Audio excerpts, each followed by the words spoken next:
Hola, muy buenas a todos. ¿Qué tal? Bienvenidos a un episodio más de Tranqui que yo controlo.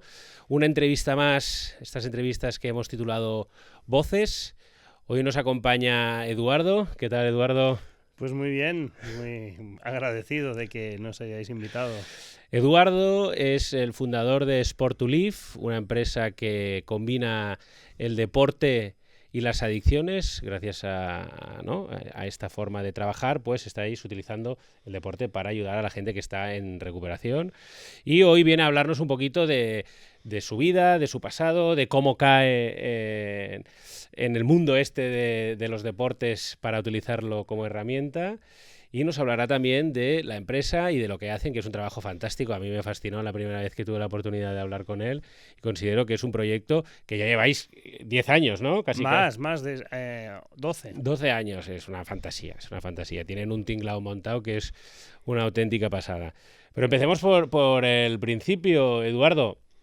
Cuéntanos un poco tu experiencia con el mundo de las adicciones. ¿Y cómo te lleva eso a crear Sport2Live? Pues mira, mi experiencia con el mundo de las adicciones, digamos, empieza a los 14 años en las discotecas de la calle Beethoven de la ciudad de Barcelona, Bacarrá, en Ribelinos y estas discotecas de El Pipermín, etcétera, bebiendo alcohol, pero ya desde pequeño bebiendo mucho alcohol.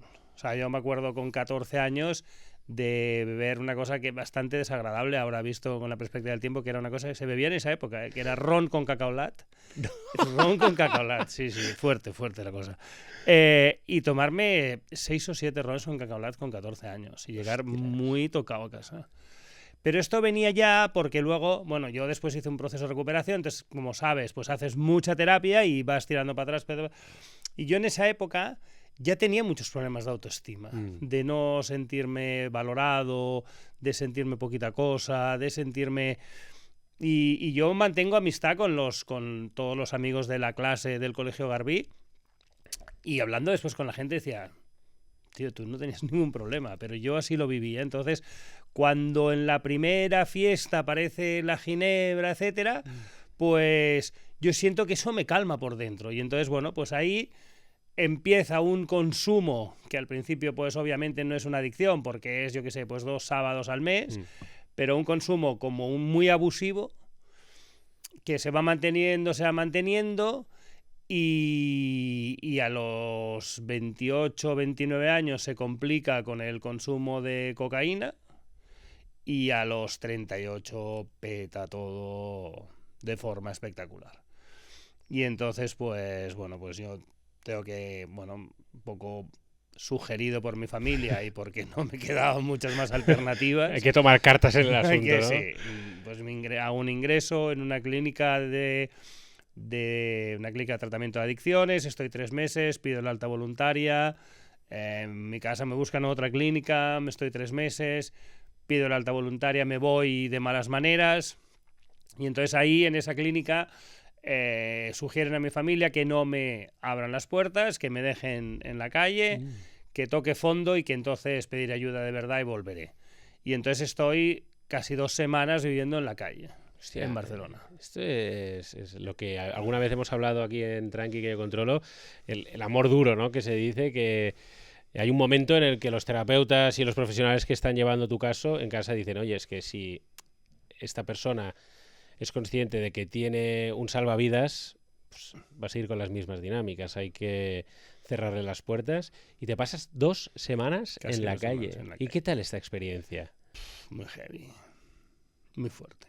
Porque claro, yo vengo de nacer en el Paso de Bonanova, entre Escuelas Pies y Ganduxer, de pasarme mi infancia en el Colegio Garbí, esquiando en Baqueira y en verano en la Costa Brava. Que para los que no sois de Barcelona, está hablando de... Está bien, es un plan que está bien. Es la zona alta de Barcelona que dicen.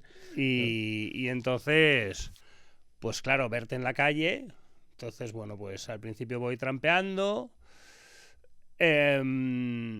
y cuando ya no me queda más gente a quien pedirle dinero, a quien pedirle que me financie droga, etcétera, la idea que tengo es venderme el piso que yo tenía en la calle Roger de Flor con Provenza, que eso era antes de la crisis inmobiliaria, con lo cual más o menos estaban vendiendo por $500,000 esos pisos, y decir, mira, me lo vendo, me lo pateo, y con los últimos 300 euros me compro una pistola y me vuelo la cabeza. Hostia. Este pensamiento llegó a pasar. Este es el pensamiento que yo tuve. Y dije, ni tan mal. Me pego 2 años viviendo como Ricky Martin, ¿no? Living la vida loca. Y entonces pues ya me iba como en esa línea, ¿no? Pues te voy a buscar un notario, tal cual. Y había como un run. Y de repente dije, hostia, este plan no funcionará. Dice, no funcionará porque no tendré huevos de pegarme un tiro en la cabeza.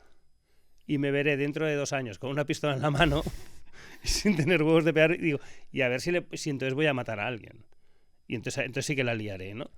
Años después mi psiquiatra me dijo, estos perfiles como tú, que no sois tan valientes, que no has generado un trastorno más de límite de personalidad, etcétera, siempre tenéis mejor pronóstico porque tenéis ese punto de temor, digamos. Yeah.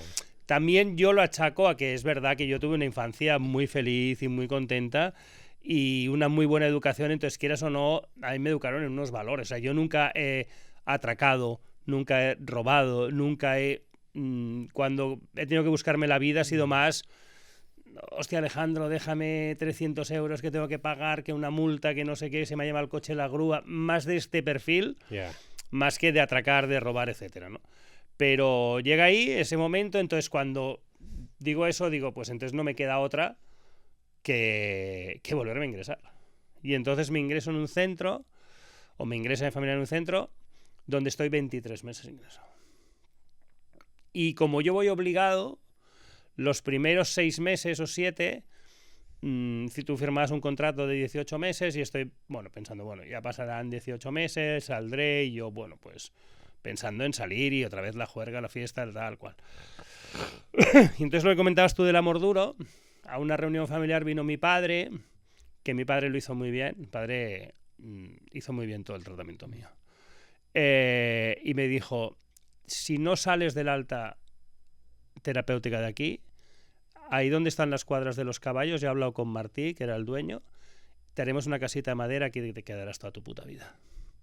Y me dijo, los 3 pisos que tengo en Barcelona están los 3 en venta, se lo pagaré a Martí y aquí te quedarás tú. Y yo sabía que lo haría mi padre. Estaba convencido que lo haría. Años después le pregunté, ¿los tenías en venta? Y me dijo, no, pero un amigo API sí que me había dicho cuánto valía cada uno, porque la posibilidad estaba, de que tuviéramos que hacerlo. Dice, pero yo siempre confié en que tú pudieras. Y entonces ahí yo vi que otra vez como que no tenía alternativa. Entonces me acuerdo que mi hermano me dijo, Edu, o sea, tú has tenido 2 empresas, tómate esto como un business plan personal. Y yo no sé por qué, Alejandro, eso a mí como que me motivó. Dije, mira, voy a hacer un business plan de mi vida, de mi recuperación. Entonces, el centro donde yo estaba era un centro donde no teníamos ordenadores. Entonces, yo empecé a hacer como unos gráficos, como unas cosas que el resto de compañeros me miraban y decían, me parece que estés abrotado, porque estás haciendo unas cosas que era, unos sabes que aún los tengo, ¿no? Que si me había implicado, si no me había implicado, qué se esperaba de mí, como unos objetivos, como unos KPIs, como si fuera un business plan. Y eso empezó a ver que funcionaba. Al final tú te marcas unos objetivos y vas viendo si se cumplen o no, y eso te motiva, sabes, tienes un camino, y al cabo de 23 meses pues me dieron el alta y salí y entonces después que me hace mucha ilusión hoy cuando venía para aquí, me hace mucha ilusión porque justo después yo vine a un piso de inserción que está aquí al lado en la calle de Travall, que está en la calle Travall y para llegar aquí he pasado por un sitio que se llama Carrer Travall Digna. Digo, mira, el barrio ha mejorado. Del Carrer Travall a Travall Digna, me mejora el barrio. Y justo por estas fechas salí, y esto era el año 2010, ¿no? O sea, que 14 años después volver aquí a hacer este podcast contigo en este barrio, pues ha sido como, ostras, qué chulo. Qué bueno. Entonces, pasas estos 23 meses, le vas dando vueltas a este business plan personal y de ahí nace lo que hoy en día es Sport2Live. Bueno, no de ahí, en los pisos. A mí el deporte siempre me había gustado mucho, desde pequeño. En casa de mis padres había pista de tenis y yo había sido muy apasionado del deporte, mucho. Luego dejé de practicarlo como a los 25 y de los 25 a los 40 jugaría 3 partidos de fútbol, más pensando en las birras de después que en el partido. Y entonces cuando estaba en estos periodos de inserción me apunto al gimnasio, al CEM de aquí de la calle de la Rambla Guipúzcoa, empiezo a ir tal y entonces un terapeuta de ese centro del piso me dijo, bueno, ahora tienes que empezar a recuperar red social. Y yo le dije, no tengo. O sea, todos mis amigos están en el after, en la discoteca. Sí. Entonces me dijo una cosa, me dijo, piensa porque siempre hay alguien. Y entonces pensé en Miquel Sirera, que es mi socio de Sport to Live. Y él es súper deportista. Entonces dije, le llamé, quedamos en el Club Turó a jugar un partido de tenis como de pequeños, me ganó 6-0, 6-0 y me dijo, esta victoria te la tenía guardada desde los 14, las palizas que me pegabas en casa de tu padre.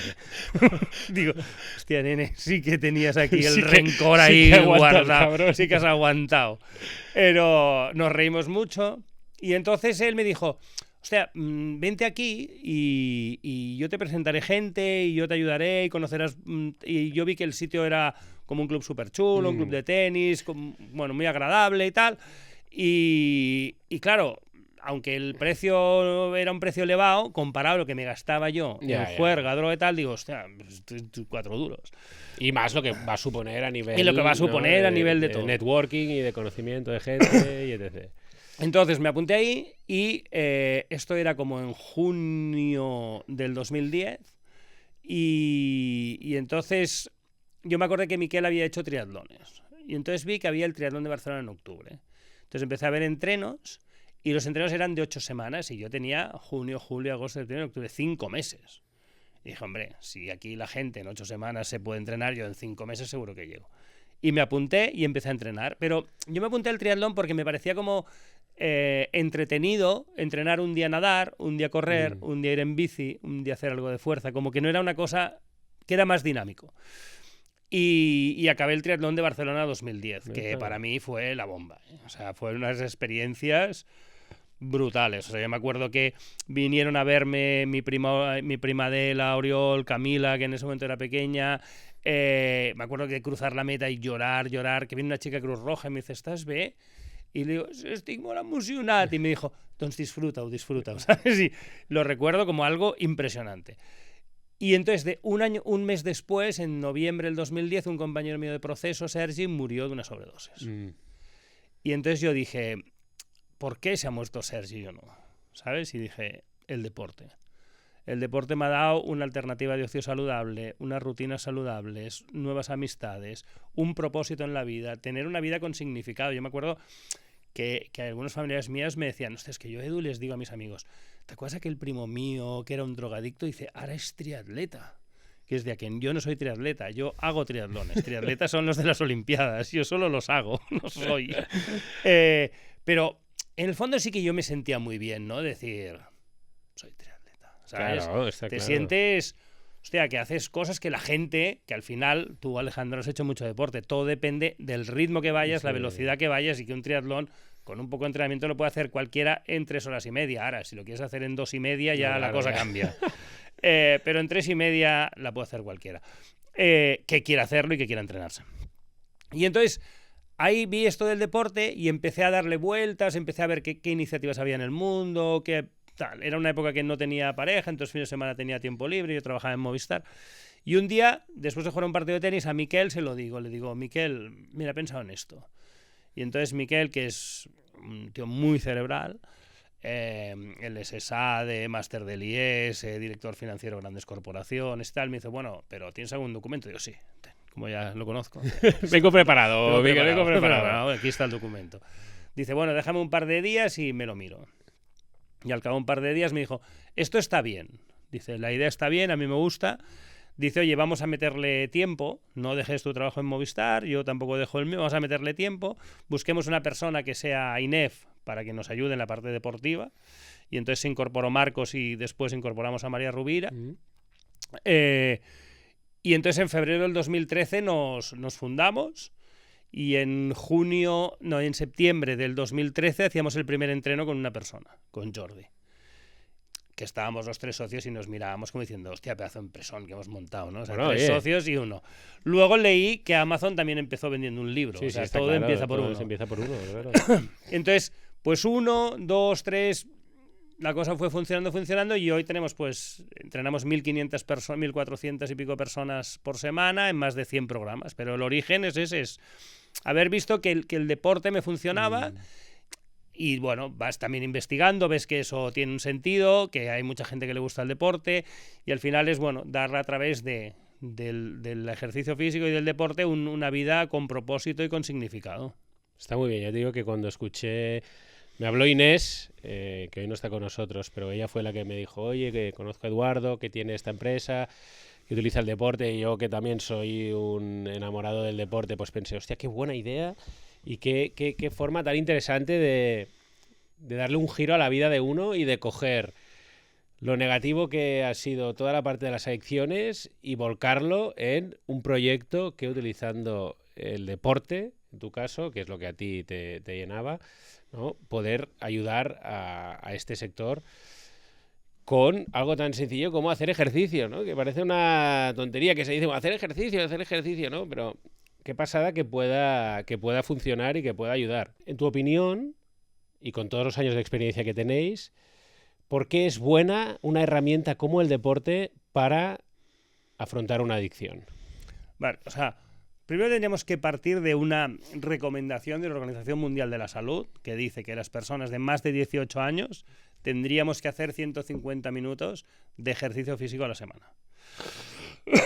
Partiendo de esto, que no está mal lo que dice la OMS, las personas con un problema de adicción nos ha gustado siempre vivir con mucha adrenalina, con mucha dopamina, con muchos neurotransmisores en la cabeza. Entonces, el deporte es parte de esos neurotransmisores, te los genera. Por otro lado, hay muchas veces una necesidad de volver a crear una red social y a través del deporte puedes crear una red social saludable, porque la gente que hace deporte, ok, se pueden tomar alguna cerveza de vez en cuando, pero no van a estar en el after a las 8 de la mañana, claro, ni a las 10. Entonces, yo tengo amigos con los que practico deporte y ellos pues beben y después se toman una cerveza, una clara, pues yo me tomo una Coca-Cola y ya está, ¿no? Quiero decir, ahí no hay más problema. Y después te permite tener unos hábitos y unas rutinas saludables y una rigurosidad. Decir, oye, pues yo voy al gimnasio tantos días por semana, o yo voy a jugar a pádel tantos días por semana, o yo entreno tantos días por semana. Y por otro lado, ya en un plano más de transferencia, por ejemplo en Sport to Live trabajamos con una metodología que se llama Mental Fit y hay un modelo de transferencia que se llama Sport Skills, Life Skills, que es las habilidades que tú coges con el deporte, cómo pasar las habilidades para la vida. Está bien esto. A través del deporte lo que puedes trabajar mucho es el enfocarte a largo plazo. Que ya sabes tú que los adictos es todo ya. O sea, sí, tengo un malestar, no lo quiero gestionar, no sé gestionarlo, oye, me voy al bar, me tomo un cubata o me meto una raya de cocaína o lo que sea. Entonces, nosotros los problemas que tenemos es decir, oye, vamos a entrenar de aquí a 3 meses para que hagas una carrera de 5 kilómetros. Y de aquí a 6 meses una de 10. Y de aquí... Porque el primer día muchos llegan y dicen, quiero correr la maratón. Bueno, sí, la maratón la podrás correr, pero no esta temporada. Entonces, esa parte de que el esfuerzo y que la recompensa viene a largo plazo, hostia, es muy útil, ¿no? Y yo me acuerdo cuando entrené para hacer la media maratón de Barcelona, que el recorrido que yo hacía saliendo del Club Turó eran 5 kilómetros. Y había unos días que el entrenador me decía que tenía que hacer 17 kilómetros, con lo cual yo hacía 3 vueltas de 5, ya llevaba 15 kilómetros y decía, ¿qué más da? 15 que 17, ¿qué más da? Y pensaba, hostia, si hoy no hago estos 2 kilómetros, en el trabajo después me dejaré una propuesta por enviar, un email por contestar, una reunión por hacer, etc. Entonces, iba 1 kilómetro más, volvía 1 kilómetro más. Pero luego cuando estaba en la oficina y eran las 7 de la tarde y me quedan 3 emails por contestar, decía, bueno, ya mañana. Decía, no, esto es mucho menos que aquellos diabólicos 2 kilómetros. Sí. Entonces decía, oye, me ponía la música, los cascos, no sé qué, cogía un café descafeinado, contestaba los 2 emails y en un cuarto de hora salía, ¿no? Y este modelo de transferencia, que yo lo hice de forma un poco autodidacta, es el que después hemos profesionalizado y que también lo desarrollamos en 2 proyectos europeos Erasmus+, que iban precisamente de esto, ¿no? Del rol del deporte para las personas con problemas de adicciones y cómo hacer esta transferencia de los sport skills a los life skills, y aquí puedes trabajar todo. La autoestima, la recompensa a largo plazo, con personas con diagnóstico de salud mental, temas de higiene personal, temas de cooperación, etcétera, ¿no? Entonces, al final el deporte yo creo que sobre todo es una mejora biológica, una mejora del bienestar, y que el deporte puede hacer que tengas una vida con propósito y significado, ¿no? Y estas 4 cosas en un proceso de recuperación de adicciones son muy importantes. Y para llevar a cabo todo este proceso de, digamos, adaptación de los valores del deporte a la vida, vosotros contáis con profesionales de la educación física, ¿no? Por decirlo de alguna manera, pero también hay terapeutas per se que siguen estos trabajos deportivos, ¿o no es así? Sí, lo que pasa es que los terapeutas no son de Sport to Live. Vale. O sea, nosotros el 99,9% de las personas vienen derivados por su terapeuta. Pues imagínate Inés, que está dando una persona y dice, oye, mira, pues Sport to Live te puede ir bien. Vale. O desde los servicios públicos, privados, etcétera. Lo que sí que tenemos nosotros es una aplicación móvil que se llama FitPad, donde le decimos al terapeuta qué ha hecho cada persona en cada entrenamiento. Con lo cual el terapeuta al día siguiente, si tiene sesión clínica con esta persona, puede ver si vino al entreno, si no vino al entreno, cómo es el modelo de transferencia que está trabajando, cómo ha puntuado el entrenador pues las habilidades sociales, la implicación con la actividad, su rendimiento, etcétera. Porque nosotros desde el principio teníamos claro que el deporte va a ser un pilar en el proceso de recuperación. Pero ojalá yo le pudiera decir a la gente, mira, ponte a hacer deporte como un loco y te recuperarás de una adicción. Pero no. Es decir, tienes que ir al psicólogo, probablemente tendrás que ir un tiempo de tu vida al psiquiatra porque la medicación te puede ayudar, podrás, igual un integrador social te puede ayudar, un educador social, tu familia, el deporte, los amigos, etcétera. Esto es un trabajo muy multidisciplinar, ¿no? Pero nosotros desde el principio pensamos en crear una entidad donde fueran los terapeutas quienes nos derivaran a las personas y que nosotros les pudiéramos devolver feedback. Y entonces por eso nosotros no tenemos equipo terapéutico, porque el 99% o el 100% de las personas que están en Sport to Live tienen su propio equipo terapéutico. Y hay una comunicación bidireccional por ambas partes para asegurarse de que tanto el ejercicio que se está haciendo como el feedback que hay en terapia, pues esté todo acorde y esté funcionando y sumando, ¿no? Tanto con los terapeutas como con los directores, porque también hacemos muchos programas dentro de comunidades terapéuticas de tratamiento de adicciones y dentro de hospitales de salud mental. Que no hace falta, para entrar en Sport to Live, no hace falta estar en un centro o en una asociación, o simplemente si alguien está haciendo una terapia, por poner un caso, por ejemplo, el mío, ¿no? Que es una terapia más de seguimiento, de apoyo, una vez pasado el proceso, yo puedo venir perfectamente a Sport to Live y, oye, mira, que me gustaría formar parte de esta comunidad, ¿no? Y apuntarme a cualquiera de los deportes que ofrecéis, que lo podéis ver en la página web, pero yo he estado en las oficinas con ellos y en las mismas oficinas ya tienen un gimnasio chulísimo. Y luego tenéis 1000 opciones, ¿no? Que tenéis, entiendo que colaboráis con polideportivos, con gimnasios, con campos de básquet, de fútbol, de tenis, ¿no? Tenéis un abanico enorme de deportes. Sí, porque nosotros trabajamos con un modelo de integración comunitaria que es en 3 fases, que es la primera fase son como 3 meses se llama Mi Condición Física, que es poner a las personas en forma. La segunda fase, que dura como unos 12 meses, se llama Mi Deporte, y ahí es dar un abanico muy amplio a las personas para que encuentren el deporte que les gusta. Entonces, pues ahí intentamos hacer de todo. Pues yo qué sé, desde fitness 3 días por semana en el gimnasio que viste, salidas a caminar a la montaña, excursiones con raquetas de nieve cuando hay nieve, hemos hecho cosas de pitch and putt, de golf. Ahora estamos viendo con un club de remo hacer cosas de remo en mar. Porque la cuestión es que en este tiempo que tu proceso de recuperación va mejorando, cuando la persona al cabo de 12 meses ya está como en otra etapa de su proceso de recuperación, le decimos, de todo lo que has hecho aquí, ¿qué te ha gustado? Hostia, pues me encantó cuando hicimos badminton o cuando hicimos pádel. ¿Y tú dónde vives? Pues vivo en Las Corts. Pues le buscamos un club de pádel en Las Corts para que él siga de forma comunitaria. Entonces, Berta Domínguez es la persona en Sport to Live que lleva toda esta fase de integración comunitaria. Entonces ella lo único que hace es buscar clubs para crear un pool de clubs donde cada vez, donde nosotros tengamos ya pues derivaciones mucho más fáciles y que los clubs nos ofrecen mejores tarifas y al final van a acompañar un poco a esta persona en su integración, ¿no? Porque esto está muy bien porque muchas veces pasa, y yo recuerdo en recuperación que lo había visto en el centro, de que hay perfiles que es que no me gusta nada.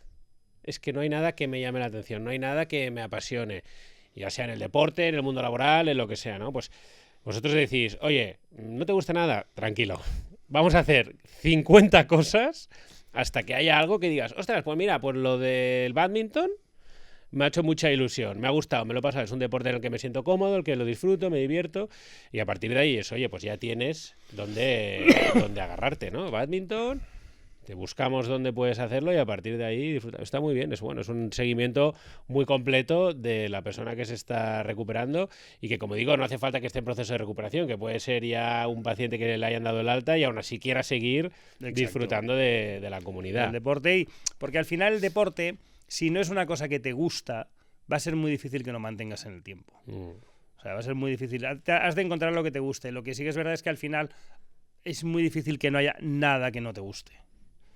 O sea, hay gente que le gusta más los deportes de equipo, hay gente que le gusta individual, hay gente más de la naturaleza, hay gente más indoor. Pero es lo que dices tú, ¿no? Al final lo que nosotros tenemos es que se encienda esa llamita, o que por lo menos, si no te gusta, porque bueno, hay gente que el tema del movimiento le gusta menos, que no sea una tortura. Ya.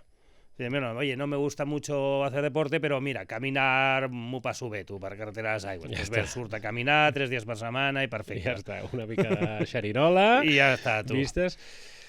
Me quiero enfocar ahora un poquito más en la parte empresarial de empresa, que a mí me interesa mucho también, y yo también estoy en un proceso en el que estoy intentando, ¿no?, devolver todo lo que yo he quitado en mis años de consumo, pues también con algún proyecto, alguna idea empresarial. Vosotros, con la ayuda de Miquel, ¿no?, desarrolláis todo el plan de negocio, pero ¿cuáles son las principales dificultades que te encuentras a la hora de querer generar o de crear este monstruo que tenéis ahora que vincula el deporte con las adicciones? Bueno, la primera dificultad, que nosotros esto no sabemos, es que no había un histórico. O sea, nosotros realmente creamos un sector, un mercado, ¿no? Entonces, yo creo que una de las cosas que nosotros no fue una dificultad, sino que, bueno, que desde el principio tuvimos esta mentalidad, es que tanto Miquel como María, como Marcos, como yo, veníamos de la empresa privada. Y entonces nos inspiramos mucho más en lo que son porque nosotros somos una asociación sin ánimo de lucro. Entonces, en lo que son las non-profit companies anglosajonas, y no en tanto las asociaciones más locales españoles, que es más orientadas a dar servicio a o recibir más subvenciones, dinero público, etcétera, sino que nosotros pensamos, bueno, vamos a buscar la manera de colaborar con todas las organizaciones que ya trabajan en el ámbito de las adicciones, aportándoles un valor adicional que es profesionalizar todo el área de deportes. Y entonces, pues por ahí es donde empezamos a trabajar, ¿no? De las principales dificultades que nosotros tuvimos, que al principio a Miquel le costó más de entender, era que no íbamos a dejar a nadie fuera por un tema económico.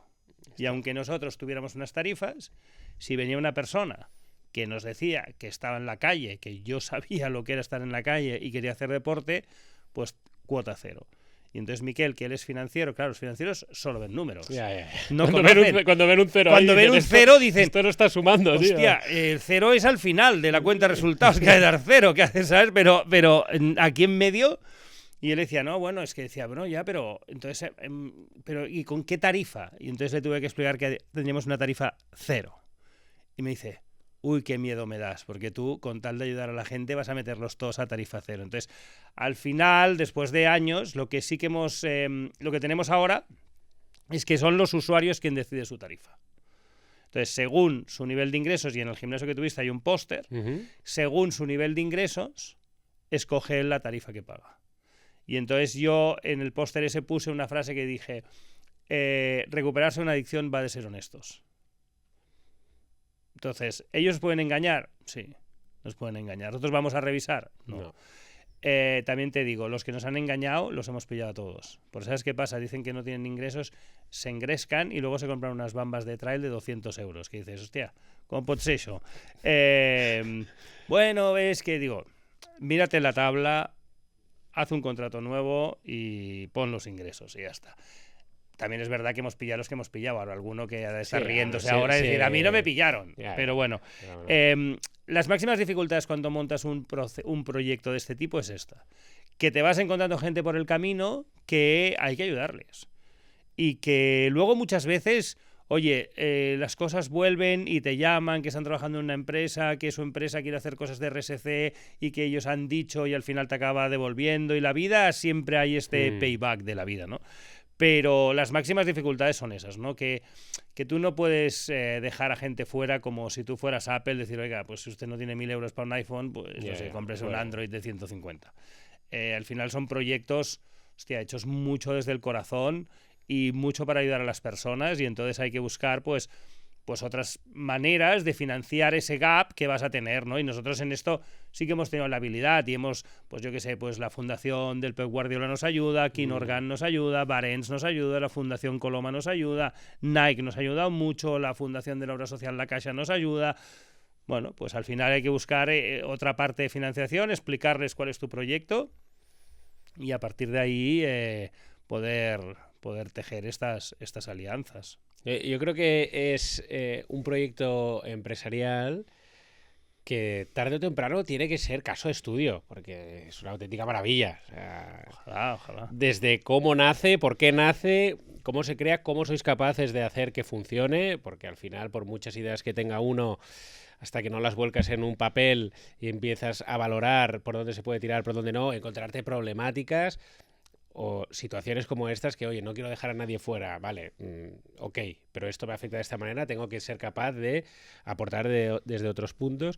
Y considero que es un proyecto que a mí me fascina, es una auténtica pasada. Estoy, la verdad es que muy contento de poder estar hablando contigo. Ya te lo dije la primera vez que nos conocimos ahí en la terracita tomando un café, y que estoy muy contento y que por eso hoy estás aquí, porque me hacía mucha ilusión conocer más sobre el proyecto y que la gente que nos vea y que nos conozca pues también sea consciente de que hay pues más alternativas para poder afrontar una adicción, como son el deporte, que es pues otro pilar importantísimo para la gente que está con problemáticas de adicciones y que están recuperándose o que ya están recuperados, que también es, oye, que me apetece hacer deporte y considero que me puede ayudar, pues Sports to Live están ahí. Desde tu punto de vista, ¿cómo ves el futuro de la combinación de adicciones y deporte? O sea, yo pienso que cada vez va a ir... la tendencia es que se profesionalice más. O sea, yo recuerdo una comunidad terapéutica donde ahora va un entrenador de Sport to Live 2 días por semana, etcétera, que hace 6 años quien llevaba el programa de deporte era el cocinero. Porque le gustaba correr. Esto todavía nos lo encontramos. En hospitales de salud mental, quien lleva el programa de deporte es un enfermero que le gusta correr, o que le gusta jugar a pádel, o que le gusta jugar a fútbol, o un terapeuta ocupacional, o en una comunidad terapéutica un monitor. El deporte tiene que entrar de forma profesional, con licenciados en ciencias de la actividad física y del deporte, con másters en prescripción del deporte en el ámbito de la salud, muy formados, muy capacitados, que sepan lo que es una adicción, por qué se genera una adicción, qué dificultades tienen las personas con problemas de adicción, qué beneficios se les pueden aportar más allá del beneficio biológico a las personas con problemas de adicciones, con problemas de salud mental. Y ahora, por primera vez en la historia de Cataluña, tenemos una consellería de deportes. Por primera vez, antes, y en España nunca hemos tenido. O sea, siempre ha sido la consejería de deporte, cultura y no sé qué, y turismo, y que siempre nos meten con unas cosas, cultura y turismo, que turismo, bueno, hay el turismo deportivo, pero sí, no sé, pues ahora por primera vez en Cataluña tiene una consejería de deporte, ¿no? Y nosotros estamos muy contentos y esperamos podernos reunir con el conseller, explicar el proyecto y que, bueno, pues ver cómo podemos colaborar. Pero yo pienso que el futuro pasa por esa profesionalización, y ahí he de decir que María Rubira, nuestra vicepresidenta deportiva, que es licenciada en INEF, que está estudiando el doctorado en prescripción del deporte para personas con un diagnóstico de salud mental, ha hecho ella y todo su equipo mucho trabajo de hormiguitas, de profesionalizar. Desde las instituciones cada vez se está viendo más. Y yo pienso que este es el futuro y que cada vez tenemos que hacer un esfuerzo como sociedad para integrar el ejercicio físico. Y como sociedad tenemos un problema, porque no os podemos olvidar que segundo de bachillerato no hay deporte obligatorio en los colegios, que la OMS dice 150 minutos por semana y en muchísimos colegios hacen 2 horas, o sea, les faltaría un poco, que para menores de 18 años es 1 hora diaria y no lo cumplen nunca en el currículum escolar, y que todo esto nos lo jugamos a los extraescolares. Es verdad, pero hay muchas familias que no nos pueden pagar. Y nosotros tenemos un programa para niños por menores de 18 años con malestar emocional, atendidos en los centros de salud mental infantil y juvenil de Santa Coloma, un programa con la Fundación del Fútbol Club Barcelona, con Fundació Vidal i Barraquer, y son familias que no podrían pagar un extraescolar de 3 horas semanales para su hijo. Entonces, gracias a la Fundación del Barça, lo que decíamos de las alianzas, ¿no? Sí. Gracias a Fundació Vidal i Barraquer y Sportulif, pues tenemos un programa de 2 días por semana, 1 hora y media por sesión, etcétera, ¿no? Entonces, el futuro es nos hemos de mover y el futuro es nos hemos de mover con profesionales. Que ya habéis traído parte del futuro, ya lo habéis hecho presente, ¿eh? Ahora hay que seguir trabajando para llegar a estos puntos y por lo que veo ya hay planes, hablar con el Conseller y llevar esto pues lo más allá posible para que pueda ayudar al máximo de gente. Eduardo, yo creo que lo vamos a dejar aquí. Muchísimas gracias. Ya te digo, me flipa el proyecto, muy interesante. Te estoy muy agradecido porque hayas venido. Para todos los que nos estáis viendo o escuchando, en los comentarios y en la información del vídeo voy a dejar la página web, voy a dejar todo lo que necesitéis o podáis necesitar para poneros en contacto con Sports2Live y mirar toda la información y todo lo que ellos ofrecen. Y no sé, Eduardo, si quieres decir algo, no es obligatorio, ¿eh? No, agradecerte mucho la invitación. La verdad que me lo he pasado súper bien. Venía un poco así a ver qué tal y me lo he pasado súper bien. Y lo que has dicho, o sea, cualquier persona que lo necesite, que piense que le podemos ayudar, aquí estamos para ayudar y mi teléfono está en la web, o sea que... Fantástico. Deporte y aventuras. Genial. Pues nada, muchas gracias a todos una vez más por estar ahí, aquí en Tranqui que yo controlo. Otro episodio más de Voces con Eduardo Torras, fundador de Sports2Live. Un abrazo y nos vemos a la próxima. Chao. Hasta luego.